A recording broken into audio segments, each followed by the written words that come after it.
Yo pienso que la patria ni se vende, ni se rinde. Adelante, doctor Diego, que el pueblo ecuatoriano lo escucha.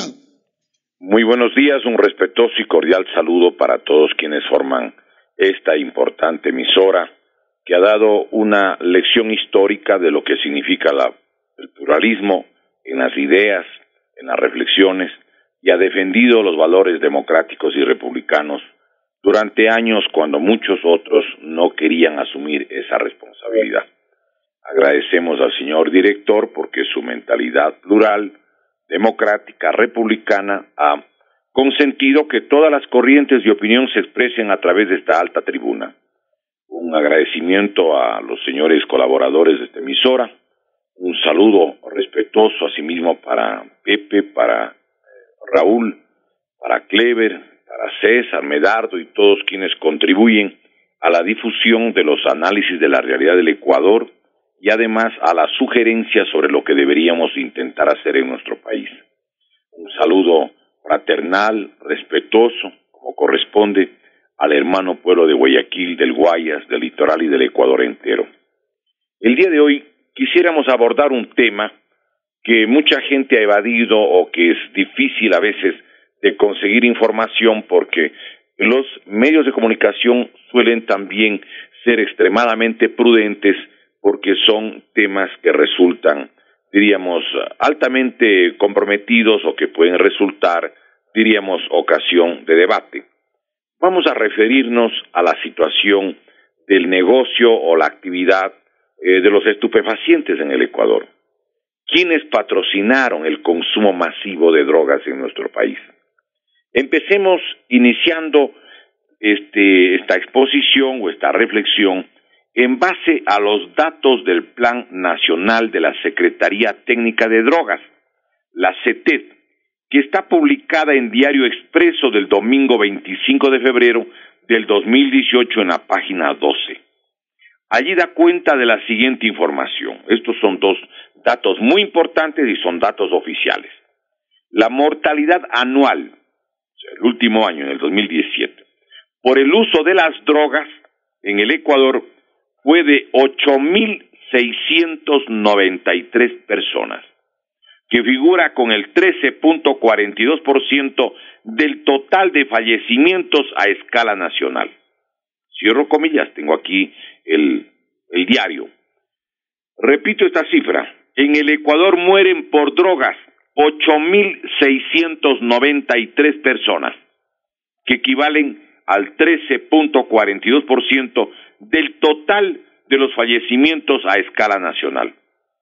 La información la da el Plan Nacional de la Secretaría Técnica de Drogas, la CETED, y la publica Diario Expreso del domingo 25 de febrero del 2018 en la página 12. En ese mismo análisis da cuenta este mismo organismo que el promedio de la edad para el consumo de drogas se da en alrededor de los jóvenes de 14 o 15 años, situación que permite deducir, obviamente, que los colegios y los adolescentes son un objetivo central de los comercializadores de los estupefacientes. ¿Cuáles son el número o cuál es la cantidad de muertos que las drogas produce en Estados Unidos? Porque vamos a demostrar cómo en el Ecuador es casi el triple de muertos por cada 100,000 o millón de habitantes que en los Estados Unidos. Óigame, según un amplio estudio de Agustín Eus, que está publicado en Diario El Comercio del domingo 18 de febrero del 2018 en la página 7, sección Ideas, en el año 2017 fallecieron en Estados Unidos por drogas 65,000 personas. Óigame, 65,000 personas en los Estados Unidos. Estamos hablando 13,000 personas más, óigame, que las 52,000 que fallecieron en los 16 años de participación de esta potencia en la guerra de Vietnam. Mientras en el Ecuador fallecen en un año 8.693, en Estados Unidos fallecen en cambio 65,000 personas. Pero aquí vale la pena comparar.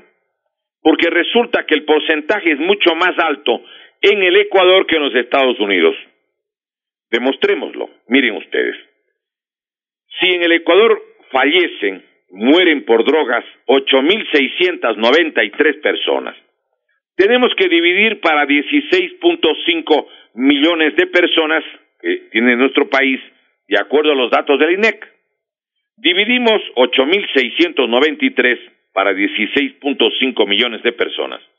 Y resulta que por cada millón de ecuatorianos perecen por droga al año 526.84 personas. 526.84 personas. Mientras que en Estados Unidos, que tiene 326 millones de personas, dividimos los 65,000 ciudadanos que perecen por drogas en los Estados Unidos para 326, que es el número de millones, y resulta que en Estados Unidos mueren 199.38 personas por cada millón de habitantes. 199.38. Mientras que en el Ecuador el número de fallecidos es de 526.84 personas por millón de personas. Por lo tanto, porcentualmente, en el Ecuador mueren 2.64 veces más personas por 100,000 o millón de habitantes que en los Estados Unidos, el mayor consumidor reconocido de drogas en todo el planeta. Óigame, esta es la verdad. Estos son los datos oficiales del Ecuador y de los Estados Unidos. Pero esta realidad triste, trágica, de nuestro país no es producto de la casualidad. Esta realidad dolorosa para nuestra patria no es producto del azar. Yo quisiera recordar que en el gobierno del fascismo del siglo XXI y sus políticas globalizadoras de control y dominio social, durante el régimen de Rafael Correa, no se averiguaron posibles aportes, por ejemplo, para las campañas electorales, ni luego se controlaron las fronteras para restringir la comercialización ilícita. En una década, por ejemplo, y vale la pena que la gente recuerde, no funcionaron los radares en ninguna parte del país, peor en las fronteras. Y hay una compañía china que vendió los radares y que dice que los radares no es que no funcionaron, sino que jamás se colocaron en el Ecuador, y está demandándole al país que le dé el Ecuador 280 millones de dólares de indemnización por haber desprestigiado a esta firma de origen chino. Nunca estuvieron los radares colocados durante el gobierno de la llamada Revolución Ciudadana. ¿Por qué no colocaron los radares? Para que no detecten el ingreso de avionetas, por ejemplo, podría serlo. Para que no se sepa quién pasa por el aire, ingresando o saliendo de nuestro país. Pregunto, ¿esto es casualidad? El régimen del fascismo del siglo XXI, recordemos, se apropió de haciendas con pistas de aterrizaje, donde luego llegaron avionetas con droga. Demos un ejemplo, el caso de la hacienda La Clementina en la provincia de Los Ríos. ¿Cómo entender que llegaron avionetas además sin tripulación, a cuyos pilotos nunca se les ubicaba? Es decir, llegaba la avioneta, a lo mejor detectaban que estaba con carga ilícita, pero no aparecían los pilotos. ¿Cómo así? Se evaporaban, desaparecían, son magos. Mientras en 14 países de la región latinoamericana existen normas para disparar a naves de transporte aéreo dudoso que se nieguen a acatar las órdenes de las autoridades del ramo, en el Ecuador nunca se aceptó esa posibilidad. Entre otras muchas situaciones que por razones de espacio en el tiempo no vamos a abundar, pero sirva estos elementos de juicio para la reflexión de la ciudadanía. Pero además hay un aspecto que no podemos dejar de anotar. Durante la gestión del correísmo se legisló con absoluta direccionalidad para favorecer estas actividades. Por ejemplo, el fascismo del siglo XXI, o Alianza País, impulsó 3 indultos o políticas que se estima dejaron en las calles a alrededor de 7.500 vendedores al menudeo, microtraficantes o mano de obra para el copamiento del mercado nacional con drogas. Analicemos algunas de estas políticas impulsadas desde la propia Presidencia de la República. Vamos a demostrarlo. El que tenga la menor duda le rogamos que pueda confrontar, porque vamos a darles las fuentes. Nosotros no podemos actuar de manera no responsable con un medio de comunicación tan importante como es esta tribuna democrática y republicana, como es esta emisora, que le llaman, pues, con toda razón, la gigante del Pacífico. Miren, primera política que se aplicó en el Ecuador. Por favor, les ruego que tomen atención y el que tenga dudas apunte y verifique, porque esto es absolutamente comprobable. A petición del presidente Rafael Correa, se aprobó un indulto en la Asamblea Nacional de Montecristi, en el Centro Cívico Ciudad Alfaro, a los 4 días del mes de julio del 2008, que está publicado en el suplemento del registro oficial número 378 del jueves 10 de julio del 2008, con el título, abro comillas porque tengo el registro oficial en mis manos, se llama Resolución para el indulto de las personas que transporten pequeñas cantidades de sustancias psicotrópicas y estupefacientes. Cierro comillas, ese es el nombre. Resolución para el indulto de las personas que transporten pequeñas cantidades de sustancias psicotrópicas y estupefacientes. ¿Quiénes se beneficiaron de este indulto propiciado por el presidente Correa? Todos los vendedores que hubiesen llegado a una prisión del Ecuador con una venta de droga de hasta 2.000 gramos, es decir, 2 kilos de estupefacientes. La primera disposición general de esta resolución tiene la siguiente advertencia, abro comillas: para los casos de indulto, el retardo de los jueces o magistrados en el cumplimiento de esta resolución será causal de destitución de los mismos por parte del Consejo de la Judicatura o del Pleno de la Corte Suprema de Justicia, sin perjuicio de las acciones penales, civiles o administrativas en contra de los magistrados, jueces, autoridades administrativas o policiales que no cumplan con el procedimiento o con la orden de excarcelación. Cierro comillas.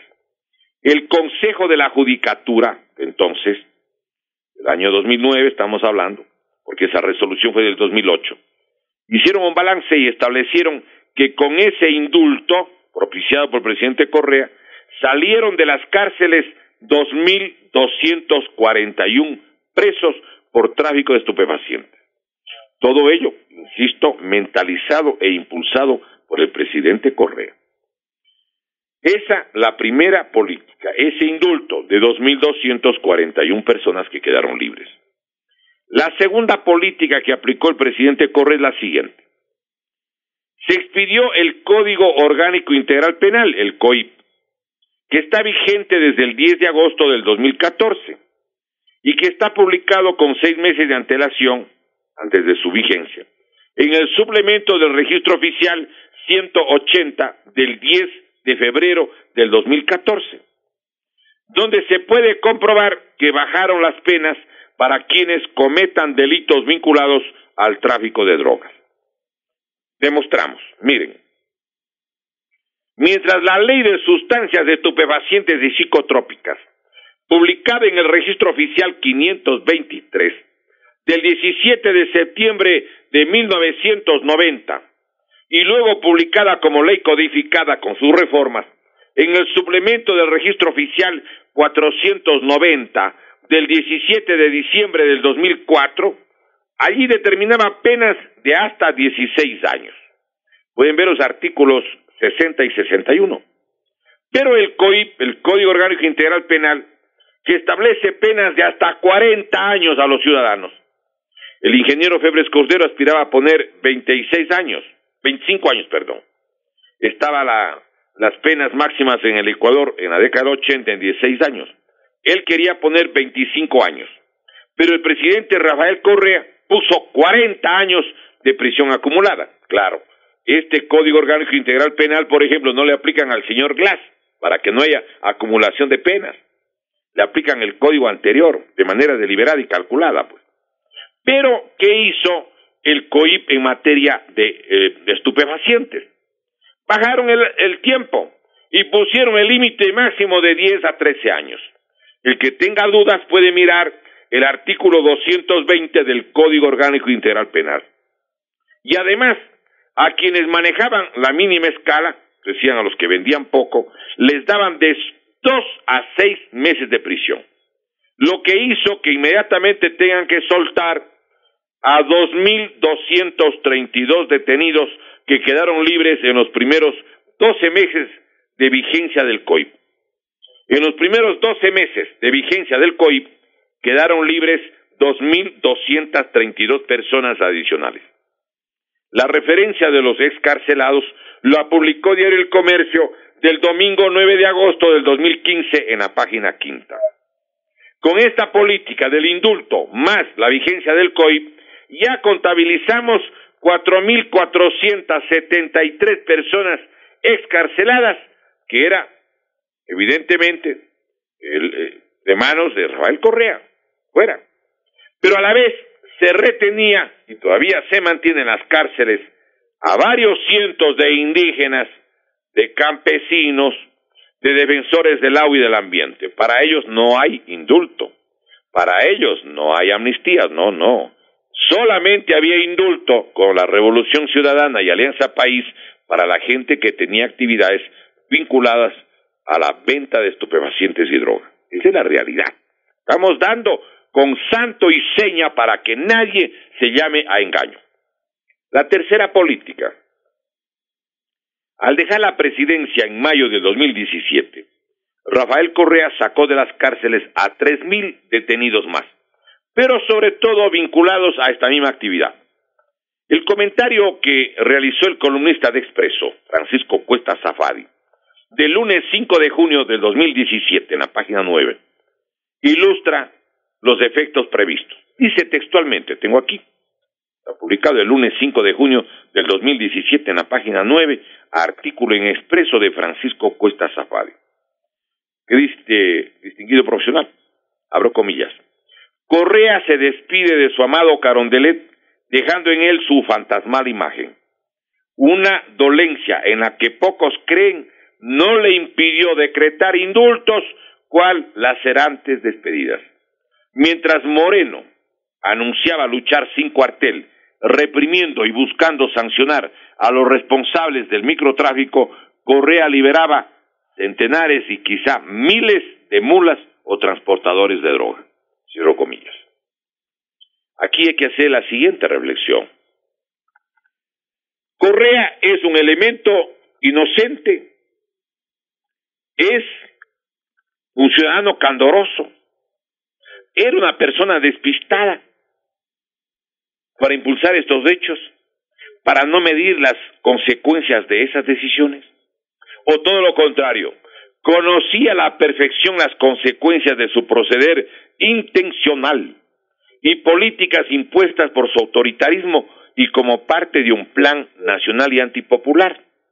Porque ¿a quiénes afecta la difusión de la droga? A los hogares pobres, a las capas medias. Si bien puede haber gente que incursiona en esta actividad de todos los estamentos sociales, sobre todo esto lo aplican en los sectores populares, en los colegios fiscales, en los establecimientos sin protección, en los otros establecimientos que son de carácter particular. Por lo general hay mayor cuidado, van incluso en furgonetas y están cuidando de que ingresen sin ser abordados en las puertas de los establecimientos, pues. Entonces aquí hay que preguntar, porque nadie debe llamarse a engaño. ¿Correa fue o no colocado y mantenido en el poder por los globalizadores, por los nuevos impulsores de una renovada política de colonización de los países? No solo para destruir las instituciones, como pasa con las entidades republicanas como el sistema educativo, para afectar los normales, las facultades de filosofía, las universidades, para depurar de maestros contestatarios o espíritu crítico a los centros de formación, para destruir el sistema de la salud, para desestructurar fuerzas armadas de orientación patriótica. Es evidente que él era parte de una política para una colonización de los países y en el caso de él del Ecuador. No solo quería destruir las instituciones. Con esta política es evidente que sabía que se estaba atentando a la vida misma del pueblo ecuatoriano. Me remito a los hechos. No estamos aquí inventando nada. Lo hemos dado los datos, los hechos, las fuentes, las realidades de lo que cada cosa de eso a todo nivel sucede. Miremos cómo el presidente Correa y su partido o su instrumento globalizador, Alianza País o Revolución Ciudadana, que ahora le quieren disfrazar de Revolución Alfarista. Alfaro creó los normales de educación, fomentó la educación patriótica, y el que destruyó todo lo que es el sistema educativo y los centros de formación laica como los normales, ahora quiere llamar Revolución Alfarista. ¡Qué cinismo, pero qué descaro! Recordemos cómo destruyeron el sistema de salud del país, pues. Correa emitió el decreto ejecutivo 813, con el que a muchos de los mejores y más experimentados médicos, cirujanos y especialistas de todos los hospitales públicos del Ecuador, en una decisión estudiada y nada casual, los sacaron, los excluyeron. Médicos, los mejores, cirujanos, los mejores, de los hospitales públicos los sacaron. Muchos de ellos han ido a hospitales privados.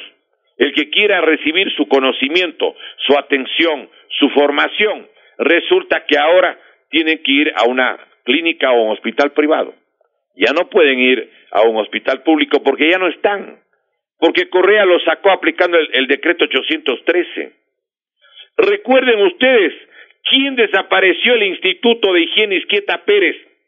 Para que nadie controle bien la calidad de los medicamentos, sobre todo de los genéricos, que es un negocio vinculado a gente cercana al poder anterior, pues, y proteja la calidad de alimentos y genere vacunas y remedios indispensables para la población ecuatoriana, como hacía el Izquieta Pérez. ¿Pero qué hizo Correa? Desapareció el Izquieta Pérez. ¿Creen ustedes que esta es una medida casual? ¿Es una conducta guiada por el azar? No, todo estaba estudiado, todo estuvo planificado, hubo una intencionalidad para sabotear los hospitales públicos sobre todo, y persiguió y penalizó la práctica médica y hasta destruyó en forma intencional el sistema médico de la seguridad social, entre otros muchos aspectos. Estas verdades no son suposiciones. Se pueden dar infinidad de ejemplos. Se les puede mostrar las fotos de los médicos y la presencia de los médicos con nombre y apellido y con su especialización al más alto nivel. He estado revisando, por ejemplo, los médicos que han salido, les sacaron del hospital Andrade Marín o del Eugenio Espejo. Muchos de los mejores médicos están fuera. ¿Cómo es posible que esto haya pasado si parece que no teníamos gobierno del Ecuador, sino un instrumento que odiaba y odia a nuestra patria, a nuestra república? Pero eso no es todo, eso no es todo. Vamos a demostrarles cómo también actuó el fascismo del siglo XXI en nuestra patria. Miren ustedes, el Consejo Nacional del Control de Sustancias Estupefacientes y Psicotrópicas, el CONCEP, conformado con funcionarios colocados en el mismo, en forma directa o indirecta, por el régimen de Rafael Correa, publicó en el segundo suplemento del registro oficial número 288, del lunes 14 de julio del 2014, las llamadas, entre comillas, voy a leer porque este es un nombre que vale la pena que ustedes lo guarden, y además hemos dado cuenta del registro oficial, el segundo suplemento 288 del lunes 14 de julio del 2014. Allí están, entre comillas, las tablas de cantidades de sustancias estupefacientes y psicotrópicas para sancionar el tráfico ilícito de mínima, mediana, alta y gran escala. Cierro comillas. Miren esto. Por favor, tomen atención y reflexionen sobre la información totalmente objetiva, precisa y documentada que se les está entregando. En dichas tablas constan las cantidades con las cuales, en gramos de carga, pueden ser consideradas sustancias de uso o consumo personal. Los estupefacientes, como por ejemplo heroína, pasta de base de cocaína, clorhidrato de cocaína y marihuana, en gramaje que puede oscilar entre 1 a 10.000 gramos. Esa tiene la tabla. También constan en gramos las sustancias psicotrópicas desde la escala mínima, mediana, alta y gran escala, donde constan en forma específica las anfetaminas, las metilendioxifenatilamina, MDA, y hasta el éxtasis. Todo está ahí registrado.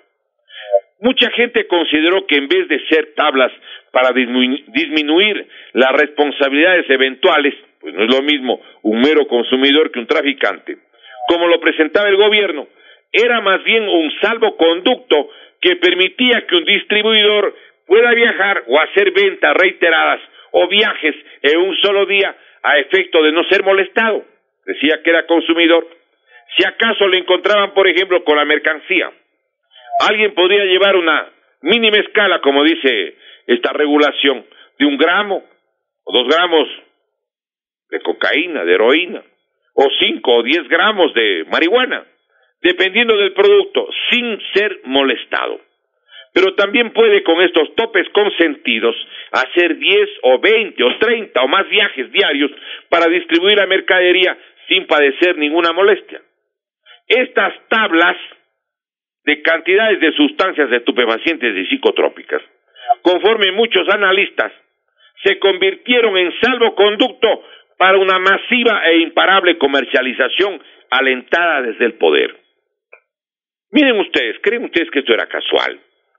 ¿Creen que el presidente Correa y la plana mayor de Alianza País y la gente que estaba atrás de él y que hoy está atrás del siguiente gobierno no sabían, no reparaban, no podían vislumbrar cuáles eran las repercusiones de estas decisiones legales, decisiones políticas, decisiones antihumanas incluso, contrarias a la integridad y a la vida de ciudadanos y familias de nuestra querida patria?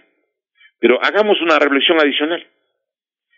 ¿A quién sirve dejar los puertos en manos privadas? Óigame, ¿quién se favorece de que los puertos queden en manos privadas? Es reconocido a nivel mundial que la vía más utilizada por los cárteles para el transporte de la droga son los puertos. Se estima que cuando menos el 85% del tráfico a nivel mundial se produce a través de estos sitios. Cuando un puerto es controlado por un país en forma soberana, es evidente que habrá esmerada supervisión de sus fuerzas de seguridad. Pero si los puertos son dejados en manos de corporaciones extranjeras, es obvio deducir que habrán previsibles, evidentes y notorias restricciones. Porque ¿cómo se meten ustedes a revisar las embarcaciones, los containers, si todo eso está en manos de compañías extranjeras, pues? Pregunto entonces, ¿es inocente la entrega de Puerto Bolívar, la concesión de Pozorja, el puerto de Manta o el puerto de Providencia en la provincia amazónica de Sucumbíos? Es una posibilidad altamente riesgosa que resulta necesario advertirle al pueblo ecuatoriano, pues en los puertos en manos privadas y de grandes corporaciones extranjeras, el control de la fuerza pública de un país se restringe en forma comprobada, como la experiencia lo demuestra en tantas partes del mundo. ¿Cómo así pues dejan Puerto Bolívar en manos de una compañía turca, de la Ilport? ¿Cómo así dejan por 60 años, 50 años Pozorja, 40 años del puerto de Manta y más de 3 décadas del puerto Providencia en la provincia amazónica de Sucumbíos? ¿Alguien cree que esto es casual o es parte de un manejo mundial de las políticas que hacen daño a la humanidad en general y en este caso de nuestra patria, los ecuatorianos? Otro elemento que quisiéramos nosotros también aquí anotar es el hecho de que la droga y el tráfico no está solo en Esmeraldas, pues. No es cierto. La permisibilidad sospechosa y deliberada durante más de una década y las medidas alentadas para su comercialización y consumo generalizado hacen que reparemos en algunos aspectos. Por ejemplo, el expresidente Rafael Correa dijo que conocía antes de que se produzca el primer atentado en Esmeraldas lo que iba a suceder porque 4 personas a él lo habían advertido. ¿Se acuerdan? ¿Por qué no actuó la fiscalía cómplice? ¿Qué nexos o cercanías con los hechores le permitían disponer de estos datos al anterior presidente y que en ningún caso se ha averiguado? Nadie le averiguó nada. La declaración la dijo, y claro, cuando debía la fiscalía decir, señor, tenga la gentileza, señor expresidente, indique quiénes le avisaron. Pues, ¿cómo así? Usted tiene nexos con ellos. ¿Cómo le avisaron a usted? ¿Coordinaron información? Tenga la gentileza, explíquenos. Pero nada, cero investigación, cero. Pero hay otros datos que vale la pena que la ciudadanía conozca. Miren ustedes. Según la Policía Nacional, conforme lo informa Diario El Comercio del miércoles 21 de junio del 2017, página 5, el consumo masivo ha avanzado a tal extremo en las ciudades, y sobre todo en el caso de la ciudad más populosa del Ecuador, Guayaquil. Los sectores críticos de Guayaquil, de acuerdo al informe de la Policía Nacional, publicado en El Comercio el miércoles 21 de junio del 2017, página 5, dice que son los siguientes sectores, óigame, de los sectores de mayor consumo y comercialización de todo el Ecuador. El Fortín, Pascual,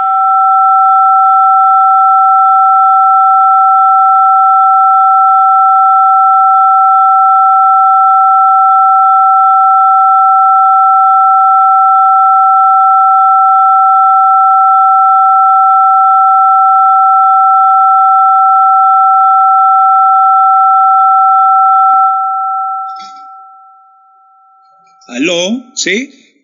¿Aló? Adelante, compañero Diego. Compañero Diego.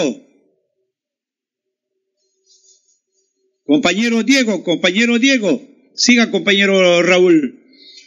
Nosotros estábamos pues haciendo un análisis acerca cómo este gobierno, más que nada pues se tomó por asalto toda la cuestión judicial y por eso en este caso nos dio pues a todo el pueblo ecuatoriano una esclavitud. En esas condiciones, compañero Raúl, yo creo que usted me permite un minuto porque quiero yo dar a conocer que el compañero Clever Espinosa, nuestro director provincial del Movimiento Socialista Bolivariano, como todos conocemos, el compañero está internado en el Hospital Luis Bernaza. El compañero Diego parece que ya retornó. Sí. Ya, entonces adelante, por favor, compañero Diego, que el pueblo ecuatoriano le escucha. Bueno, estábamos analizando un tema que es muy delicado, pero que es necesario que el pueblo del Ecuador conozca, que sepa, que no lo engañen. Entonces, miren lo que dicen, por ejemplo, algunos psicólogos.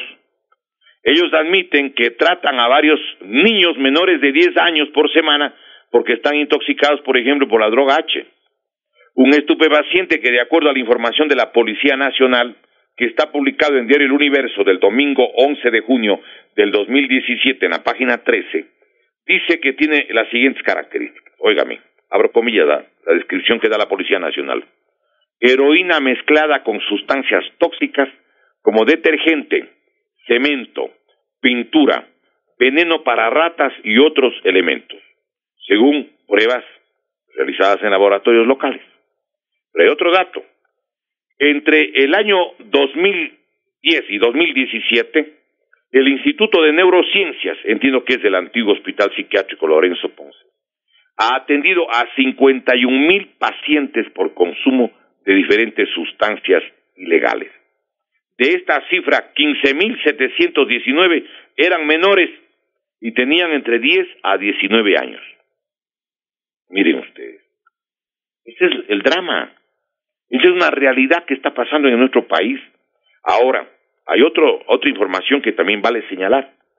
Según el señor oficial Germán Ceballos, jefe de la zona 8 de la DINASED, la zona 8 de la DINASED es Guayaquil, Durán y San Borondón, de 78 víctimas por muertes violentas registradas por la Policía Nacional de enero a abril del 2017, 26 de ellas estaban vinculadas al microtráfico o tráfico interno de drogas. Las pugnas sobre todo se presentan entre expendedores de cocaína y droga H, consumidores la mayoría de ellos y a quienes por su trabajo en parte abonan en mercancía para su consumo. De las cifras de la DINASED se infiere que dicho porcentaje determina que el 33%, una de cada 3 muertes violentas en Guayaquil, se vinculan al microtráfico y la pugna por el control del abastecimiento sobre ciudadelas, barrios, calles, establecimientos. Lo publica Diario El Universo del lunes 29 de mayo del 2017 en la página 1 y 11. Debe anotarse precisamente que la mayor cantidad de casos de sicariato se produce en las ciudades en que existen puertos, óigame, además de sectores urbanos donde dirimen el control del mercado y las ganancias. Lo que sucede en Ecuador ahora es similar a la cronología dantesca de México y algunos otros países de América Central. Similares políticas es obvio que generen análogos efectos. La difusión de las drogas es una forma genocida de reducir la población de los países. Más del 90% de quienes incursionan en este campo no salen nunca del mismo. Ahora, ¿quiénes son los que manejan el negocio a nivel mundial? Porque este no es un problema de un solo país, pues evidentemente, aunque existan personas que hayan alentado, propiciado o hayan sido fichas o peones de esta actividad. Miren, la potencia mundial que impulsó la supuesta lucha contra la droga fue Estados Unidos en 1971, cuando presidente era Richard Nixon y secretario de Estado Henry Kissinger. Desde entonces, en vez de eliminar o disminuir esta actividad, se ha extendido por todos los continentes y países, dada su enorme e incontrolable rentabilidad. El mayor beneficiario de esta actividad ilícita es la banca y los sectores financieros, sobre todo de los Estados Unidos y de Europa, como lo pasamos a demostrar.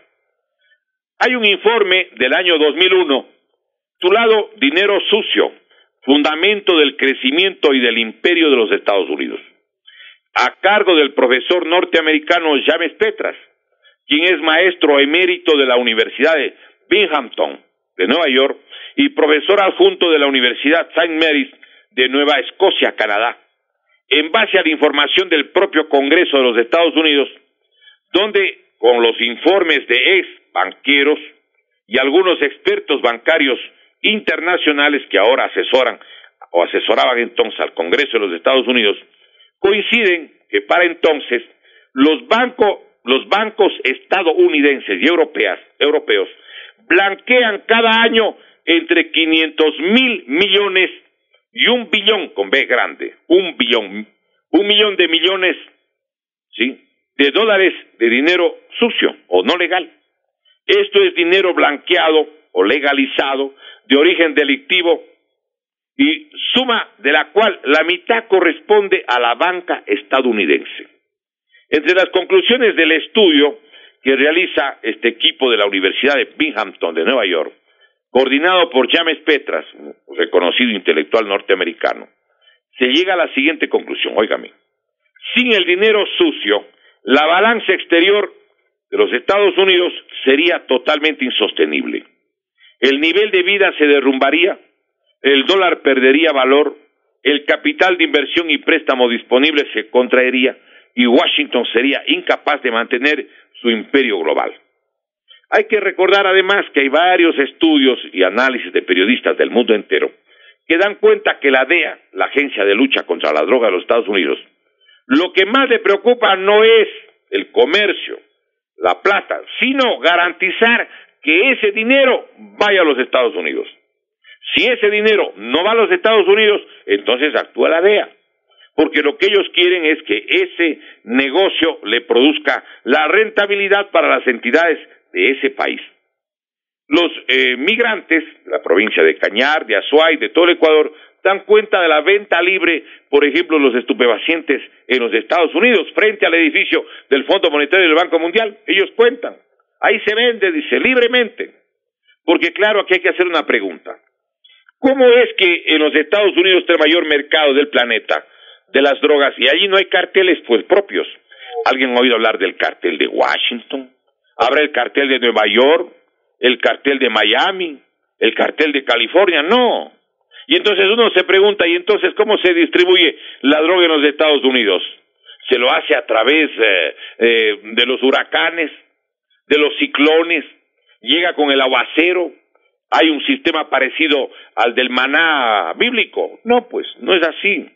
Existe allí un negocio que a nivel mundial lo manejan, pero en la perspectiva de los negocios de la banca norteamericana. Y los alfiles de esa política para favorecer a ese sector son los que a veces actúan dirigiendo países del mundo entero.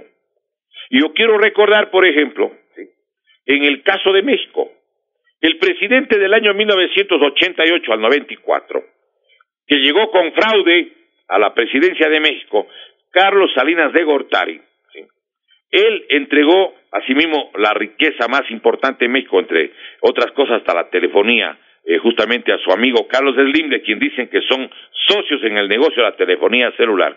Pero él fue el que impulsó y dio luz verde al negocio del narcotráfico en México. No es que ahora México, esto empezó hace 1 o 2 años, no. Allí están décadas en esa actividad. Pero además hay algo que vale la pena señalar. En México había un grupo de élite de las Fuerzas Armadas, se llamaba los Zetas. Los Zetas. El negocio es tan alto, los ingresos son tan enormes, que finalmente los acabaron reclutando. Primero para que les cuiden a alguna gente que estaba en esta actividad. Y luego ellos mismos se hicieron cargo. Miren ustedes. Pero la lucha interna en México, por el problema del control que existe, del mercado interno y de las fuentes de abastecimiento hacia Estados Unidos y hacia Europa, han producido, por ejemplo, una cantidad de homicidios terrible. En el año 2016 fueron 23,000 las personas que fueron eliminadas en México. Esta cantidad en todo el mundo solo lo superan los 60,000 fallecidos de Siria, que viven una guerra civil. Ese informe que da el Instituto de Estudios Estratégicos lo escribió Antonio Sampaio. El origen de semejante violencia se remonta a la decisión del presidente Felipe Calderón de declarar en diciembre del 2006, hace 12 años casi, la guerra al narcotráfico e implicar al ejército en ella. El conflicto resultante, ¿sí?, entre otras cosas la miseria y la destrucción de la capacidad productiva de México, se genera en esa decisión equivocada. Además que a mayor violencia se desata una mayor, compra armamentística para las peleas entre los grupos que están en esta actividad. Esa información está en Diario Expreso del jueves 11 de mayo del 2017 en la página 24.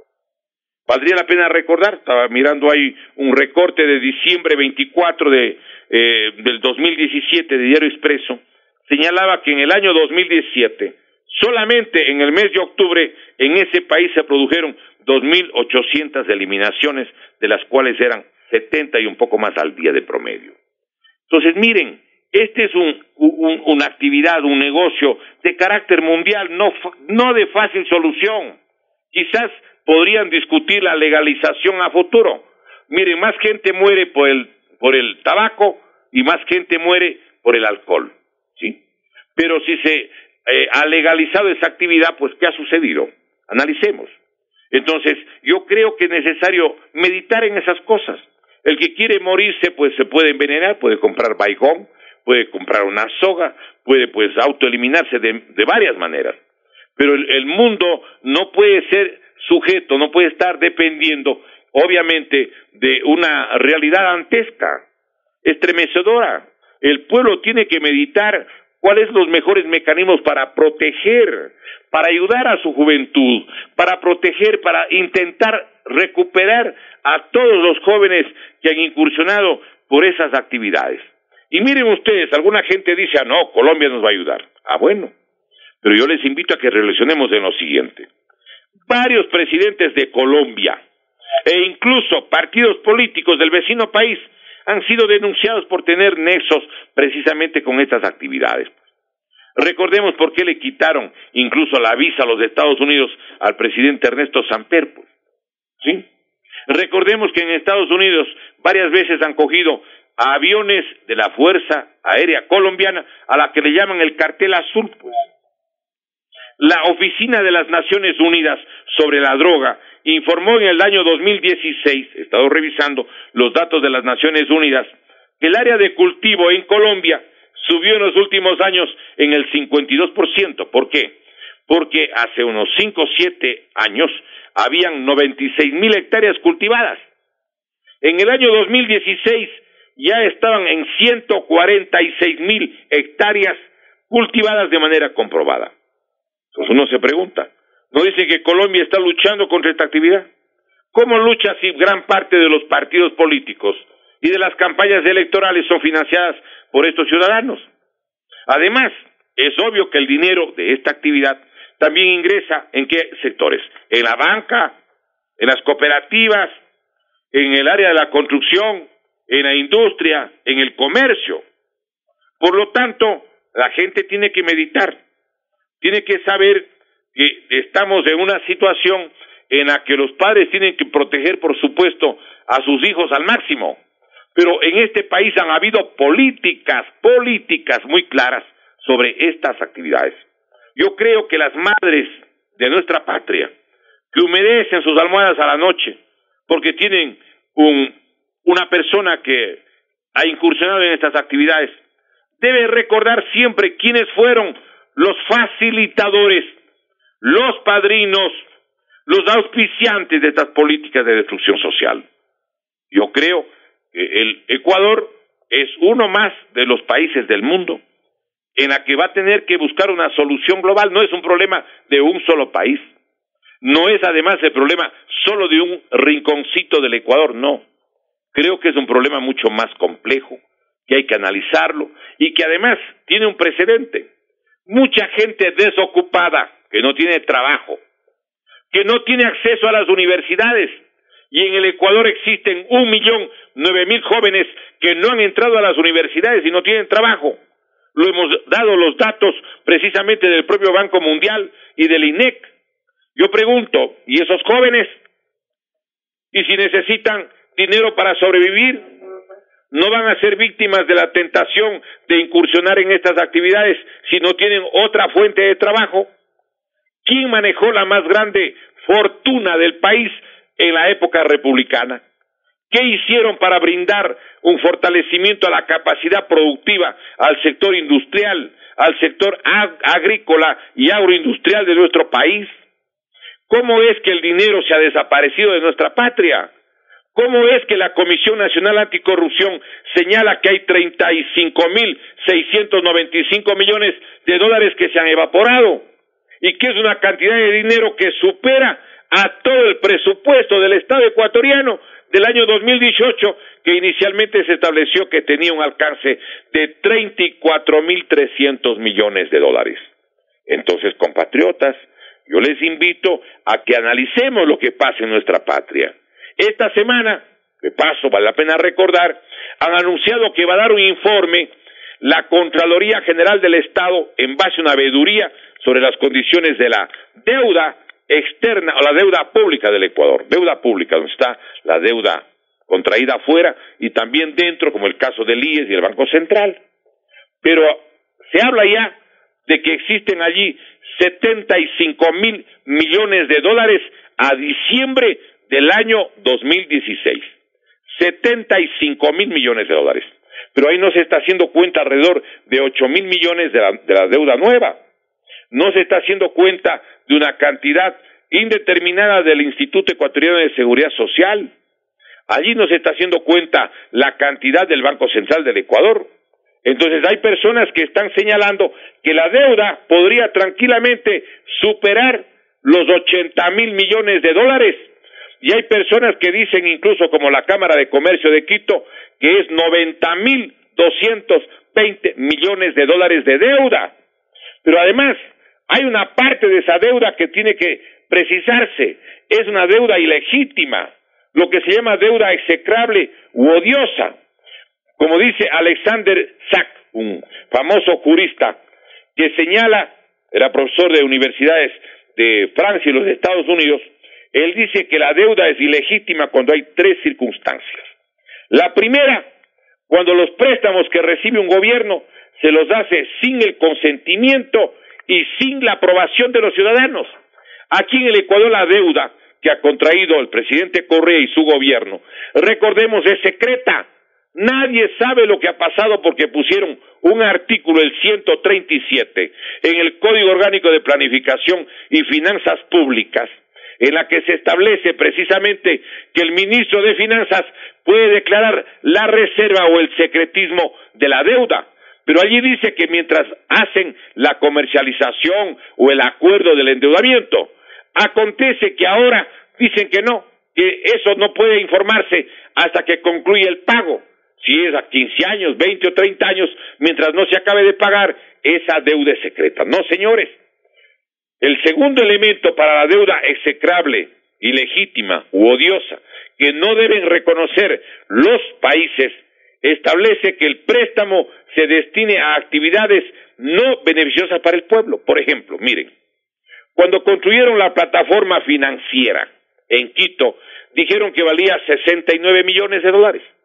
El día de la inauguración en mayo del 2017, el presidente Correa dijo que ha costado 225 millones de dólares de esa obra, de 69 a 225 millones, pero con una circunstancia adicional, pues, y es de que 198 millones del valor que dizque han invertido en esa plataforma financiera, un armastote gigantesco que yo no creo que valga tanto.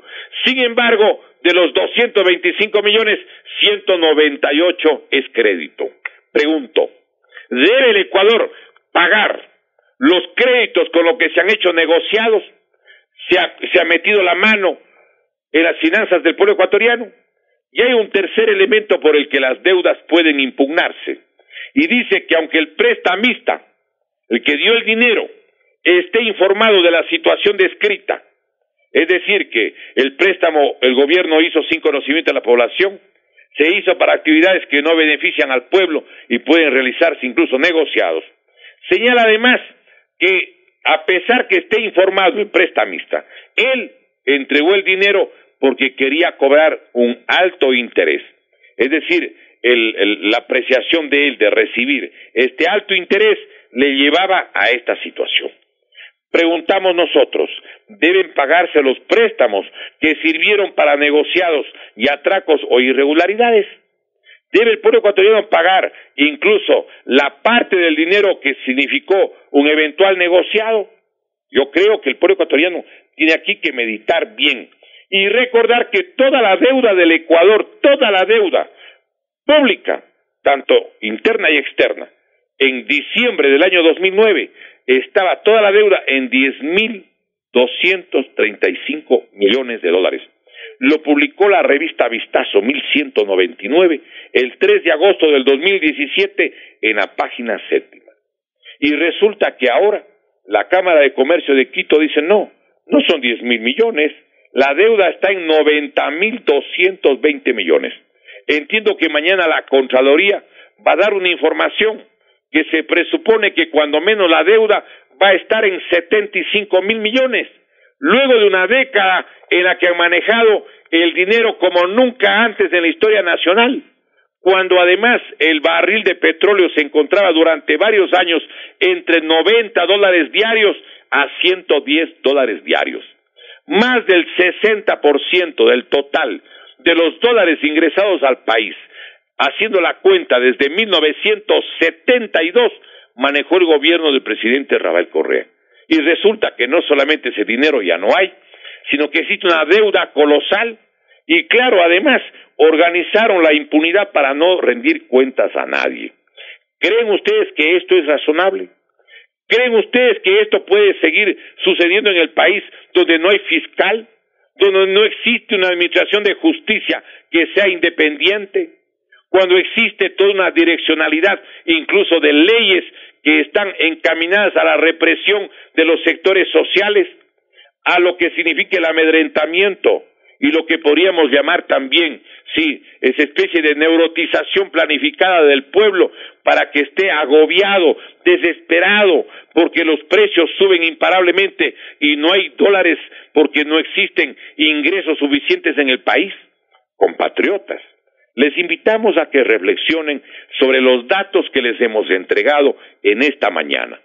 Queremos que el pueblo ecuatoriano disponga de la información que normalmente no es posible que la ciudadanía disponga, porque a veces no tienen pues el manejo de la información, porque no tienen acceso al conjunto de medios de comunicación. Pero queremos destacar que toda la información para el análisis, para la deducción de la ciudadanía, hemos utilizado sobre todo los registros oficiales, las normas y regulaciones dadas por el gobierno con santo y seña, con fecha del registro oficial, con el número del suplemento, con la información dada por la Policía Nacional o por organismos públicos, con la fuente de los mismos, porque queremos que la información siempre en este programa sea absolutamente objetiva y que el pueblo tenga derecho a la verdad. Como dice el Evangelio de San Juan, en el capítulo 8, versículo 32, conoceréis la verdad y la verdad os hará libres. Esta es nuestra patria y tenemos que saber lo que pasa en nuestro querido Ecuador. Hoy hemos tocado un tema que evidentemente es muy delicado, pero que el pueblo ecuatoriano tiene que conocerlo, tiene que saberlo. Reiteramos el agradecimiento al señor director del medio de comunicación, saludamos y agradecemos a los colaboradores de este medio y reiteramos nuestro saludo respetuoso, patriótico y cívico a los hermanos de todo el Ecuador, y en este caso sobre todo de Guayaquil, del Guayas y del Litoral, y quienes nos escuchan fuera del país a través del Internet. No olvidemos jamás, compatriotas, que este es nuestro querido Ecuador que recibimos de nuestros padres y tenemos que dejarle del mejor modo posible a las próximas generaciones. La patria ni se vende ni se rinde. La patria con el alma se defiende. Viva el Ecuador libre y eterno. Dios mediante, continuaremos el análisis de la realidad del Ecuador y de América Latina el próximo domingo. Muchísimas gracias, muy buenos días.